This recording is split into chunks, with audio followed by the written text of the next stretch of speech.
안녕하세요. 종쿤입니다. 지난 시간에는 병진일주에 대해서 설명해 드렸고요. 이번 시간에는 병호일주에 대해서 설명해 드리도록 하겠습니다.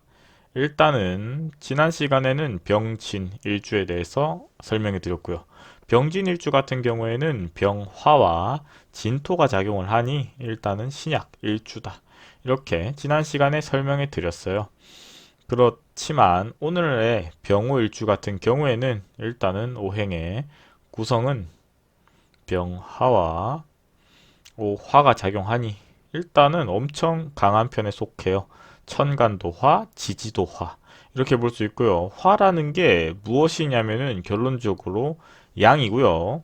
그런데도 불구하고 천간에 양이고 지지에도 양이니 엄청 이 뜨겁고 양의 키워드를 많이 가지고 있으며 또 양 같은 경우에는 목도 양이고 화도 양인데 이 화가 천간에 지지에도 화가 이렇기 때문에 엄청 화에 대해서 강하게 작용한다 이렇게 볼 수 있어요. 화에 대한 키워드는 모두 해당되는 일주이며 가장 60갑자 중에서 가장 화의 키워드를 많이 가지고 있지 않을까 이런 키워드를 가지고 있는 게 병호일주입니다. 병호일주를 보면요. 일단은 구조론으로 봤을 때는 병화, 태양이죠. 양화입니다. 신금과 합이 되며 임수와 충이 되는 구조를 가지고 있어요.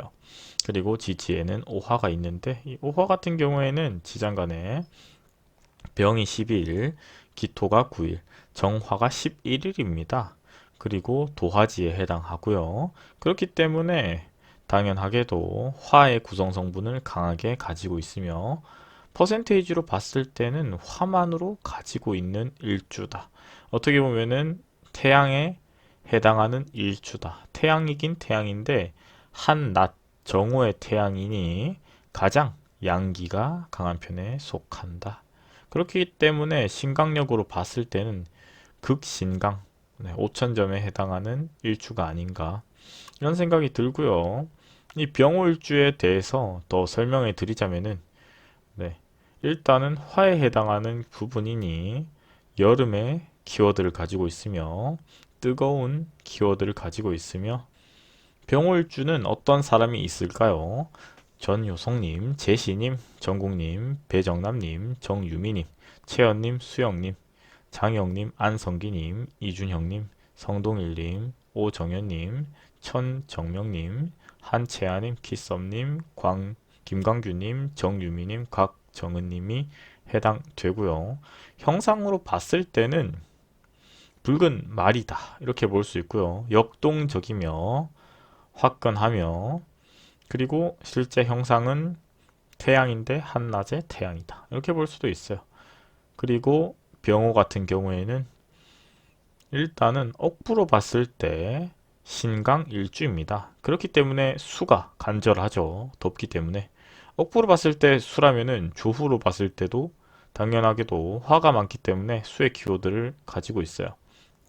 그리고 통간으로 봤을 때는 해당되는 부분이 없어요. 왜냐면은 예를 들어서 통간으로 쓸 때는 토를 쓰겠죠. 화가. 그렇지만 지난 시간에 설명드렸던 병진일주 같은 경우에가 딱 그 예시죠.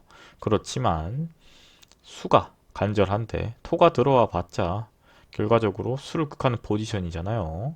그렇기 때문에 별로 도움이 되지 않기 때문에 허용되지는 않습니다.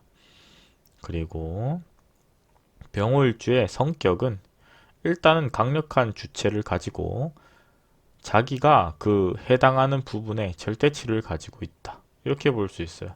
그렇기 때문에 임전무태의 심리 구조를 가지고 있고요. 독립적인 성격을 가지고 있으며 의지가 자기가 소속되는 것을 싫어하고요. 반대로 독불전공이 될 가능성이 내재되어 있다. 이 말이 무슨 말이냐면 결과적으로 직장생활 키워드보다는 사업가 키워드가 절대적이고요. 그렇기 때문에 사업을 하거나 프리랜서 이런 쪽에 유리하고요. 그 다음 세 번째는 예술 예체능. 이런 키워드가 좋겠다. 그리고 연예인적인 부분도 포함되겠죠. 그랬을 때 직업. 일단은 직업을 봤을 때는 교육, 예술, 의료, 군인, 경찰, 관광, 무역, 전기입니다. 그렇지만 실질적으로 병호일주에 해당하는 키워드는 제가 봤을 때는 경찰군인하고는 거리가 멀고요.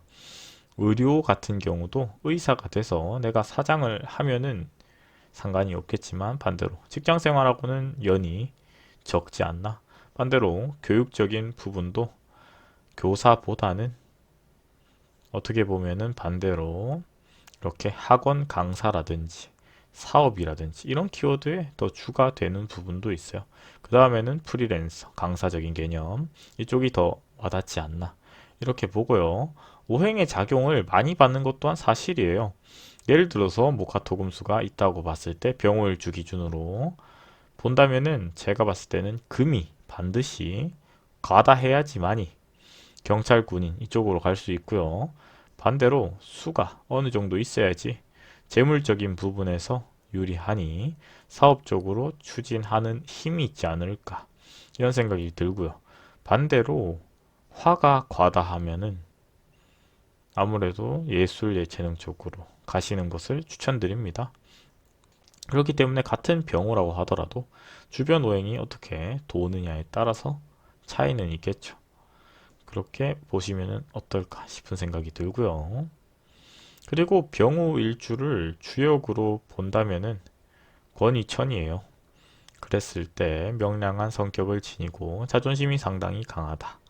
이렇게 볼 수가 있어요. 다시 말해서 예의를 존중하나 자기를 건든다면은 날카롭게 나아가지 않을까 화끈하게 뒤끝은 또 없어요 이런 사람들이 그렇지만 건들지 않는 게 좋습니다. 그리고 한번 하고자 하는 부분은 끝까지 노력을 해서 도달하니 활동력도 왕성하더라. 이런 부분은 일주랑 동일해요. 그리고 예의가 바르고 명예를 중요하게 생각하며 자신이 이미지가 중요하다. 이렇게 볼 수가 있어요. 그렇기 때문에 이런 사람들은 뒤끝은 없겠지만 한번 욱하는 게 있는 사람이다. 이렇게 볼 수 있고요. 자신이 병호일주라면은 그런 부분을 이해하고 조금은 네, 상대방을 이야기할 때 몇 번을 생각하는 게 필요하지 않을까 이런 생각이 듭니다. 지능성은 상당히 발달되어 있는 일주기는 한데 이 성격이 조금은 네, 급한 부분도 있기 때문에 화가 강한 사람들이 그렇죠. 그런 부분은 조금 자기가 감정 관리를 하시면은 좋지 않을까 이런 생각이 드네요. 그리고 이 권위천 같은 경우에 어떤 부분이냐면은 하늘의 섭리, 뭐 우주, 뭐 이런 키워드들을 가지고 있어요. 그리고 이런 키워드를 가지고 있는 것 자체가 만물을 보살피는 키워드, 다시 말해서 사업 키워드를 가지고 있어요. 그렇기 때문에 남들을 도와주는, 특히나 예를 들어서 화계가 동한다면은 토나 수가 동한다면은 종교적인 부분도 내포될 수가 있다 이렇게 보고요. 단순하게 화 자체도 이게 교육적인 상이 있죠. 남들을 많이 보살펴야 되는 그런 키워드가 있지 않나 이렇게 볼 수가 있죠. 그래서 남한테 많이 이렇게 관리하는 키워드를 가지고 있어요. 그렇기 때문에 대통령이라든지 왕이라든지 사령관이라든지 이런 사람들을 다루는 키워드들이 들어가 있는 것 또한 사실입니다. 그래서 지난 시간에 봤던 병진일주랑은 조금 많이 다르죠. 느낌이 분위기도 그렇고 그리고 심각력도 다르고 그리고 다음 시간에는 병신일주에 대해서 설명해 드리도록 하겠습니다. 네, 그럼 다음 시간에 또 뵙도록 하겠습니다. 구독과 좋아요는 저에게 큰 힘이 됩니다.